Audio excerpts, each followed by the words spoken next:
আসসালামু আলাইকুম। Stock analyst BD চ্যানেলের পক্ষ থেকে স্বাগতম জানাই নতুন ভিডিওতে। আজকের বাজার অ্যানালিসিস করব এবং বাজারের কন্ডিশনটা নিয়ে আজকে কথা বলবো।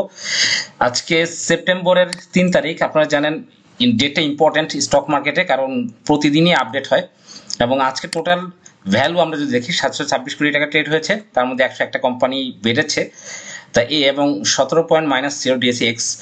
তা এখন অ্যাকচুয়ালি বাজার কন্ডিশনটা কি? বাজার কন্ডিশনটা এইটাই যে জুন ক্লোজিং এর স্টক গুলো কিন্তু ভালো করছে। আর যেটা আমরা টপ গেইনার যদি লিস্টে দেখি, টপ গেইনারে দেখবো যে লো পেড শেয়ার গুলো ভালো করছে, যেগুলো জুনে কম। যেমন এখানে আমরা দেখতে পাচ্ছি Banga GP Ispat, BD Autocar, Libra Infusion, জেমিনিসি, তমিজুদ্দিন টেক্সটাইল, ঝিল বাংলা, সমরিতা। তাই এইসব স্টকগুলো আসলে আমি লিব্রা নিয়ে বলেছি এর আগের ভিডিওতে যে এই শেয়ারগুলো যে যদি 30 জন 1000 করে বাই দেয় তাহলে কিন্তু হল্টেড হয়ে যায়, স্টক সংখ্যা খুবই কম। এবং এগুলো যদি এবং দেখি আমরা অক্টোবরের দিকে সর্বোচ্চ প্রাইস পিক করে, কারণ ডিভিডেন্ড টাইম, এই সময়টাই কিন্তু এটা প্রাইস ডাবলও হয়ে যায়। সুতরাং আমাদের এই ধরনের শেয়ারগুলো, যেমন সমর্থনের নিয়ে কালকে বলেছি যে এই স্টকটা কিন্তু সাপোর্ট লেভেলে আছে, স্মার্ট ইনভেস্টররা কিন্তু এই সাপোর্ট লেভেলে ইনভেস্ট করে। আমরা যে কোনো স্টকের মূল যে বিষয়টা দেখবো যে টোটাল এখানে তাদের যে প্রাইস টেবিল আমাদের যেটা খুব লক্ষণীয় বিষয় সেটা হচ্ছে ম্যাক্স ভলিউম। যে ম্যাক্স ভলিউমটা হয় এটা কিন্তু একটা স্টকের সর্বোচ্চ স্ট্রেংথ বা পাওয়ার। আপনারা জানেন যে কোন স্টকের ভলিউম হচ্ছে তার স্ট্রেংথ।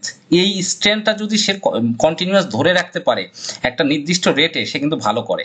এবং এই স্ট্রেংথটা সে পায় মূলত ডিভিডেন্ড টাইমে। এবং এই ডিভিডেন্ড টাইমেই আমাদের জুন ক্লোজিং বা ডিসেম্বর ক্লোজিং বা ইপিএস টাইম, এই সময়গুলো কিন্তু বেছে বেছে বাই করতে হয়। শেয়ার বাজারে প্রতিদিন যদি আপনি ট্রেড করতে চান তাহলে কিন্তু প্রবলেম হয়, এটা জানেন। তা 2 মাস 3 মাসের ইনভেস্টমেন্ট আমাদের জন্য সেফ। তাছাড়া আমরা কিছু ফান্ড রাখবো, সেই ফান্ডগুলো হয়তো অল্প কিছু ফান্ড, সেটা আমরা ডেইলি বেসিসে ট্রেড করতে পারি। আবার একটা বড় ফান্ড রাখবো, মানে আমার ফান্ডকে টোটালি 2টা ভাগে ভাগ করব এবং বড় ফান্ডটাই আমি কিন্তু ইনভেস্টমেন্ট করব 2 মাস 3 মাস। এইটাই হচ্ছে শেয়ার বাজার করা উচিত।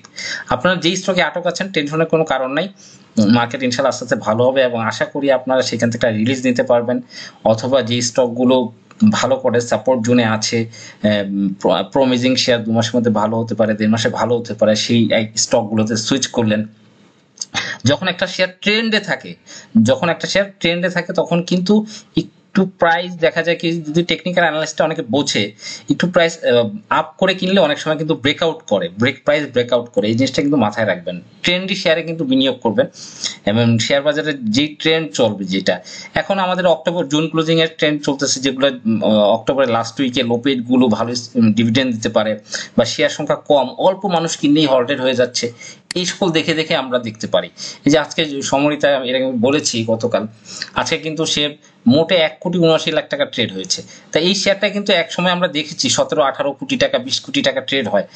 তখন কিন্তু স্মার্ট ইনভেস্টররা তাদেরকে পাবলিকের কাছে শেয়ারগুলো হ্যান্ড ওভার করে। তা আমরা কেন সাপোর্ট লেভেলগুলো খুঁজবো না? আমরা অবশ্যই এই সকল স্টকগুলো সাপোর্ট লেভেল দেখে দেখে বাই করব, যাতে 1.5 মাসে আমার একটা ভালো প্রফিট রিটার্ন চলে আসে। তাই বাজারে অনেক শেয়ারগুলো আমরা দেখেছি যে একটা নিউজ ছিল, কিছু কোম্পানির বিষয়ে তদন্ত দিয়েছিল, সোনালী পেপার বা সেগুলো কিন্তু আমরা ড্রপ হতে দেখেছি, ফরচুন, বিভিন্ন কোম্পানি। কিন্তু আলটিমেটলি দেখেন সব শেয়ারগুলো কিন্তু অ্যাকচুয়ালি পাবলিকের কাছে ম্যাক্সিমাম শেয়ার, ডিরেক্টর এবং ইনভেস্টরের কাছে কিছু কিছু কিছু কোম্পানির শেয়ার আছে বেশি। তা তারপরও কিন্তু সাপোর্ট জোনটা কিন্তু খুব ইম্পর্টেন্ট। এবং হচ্ছে ট্রেন্ডি শেয়ারগুলোর দিকে সবসময় ফলো রাখবেন, এই হচ্ছে বিষয়। আর আশা করি চ্যানেলের সাথেই থাকবেন, লেটেস্ট মার্কেট আপডেট নিয়ে কথা বলবো সবসময়। ভালো থাকবেন। আসসালামু আলাইকুম ওয়া রাহমাতুল্লাহি।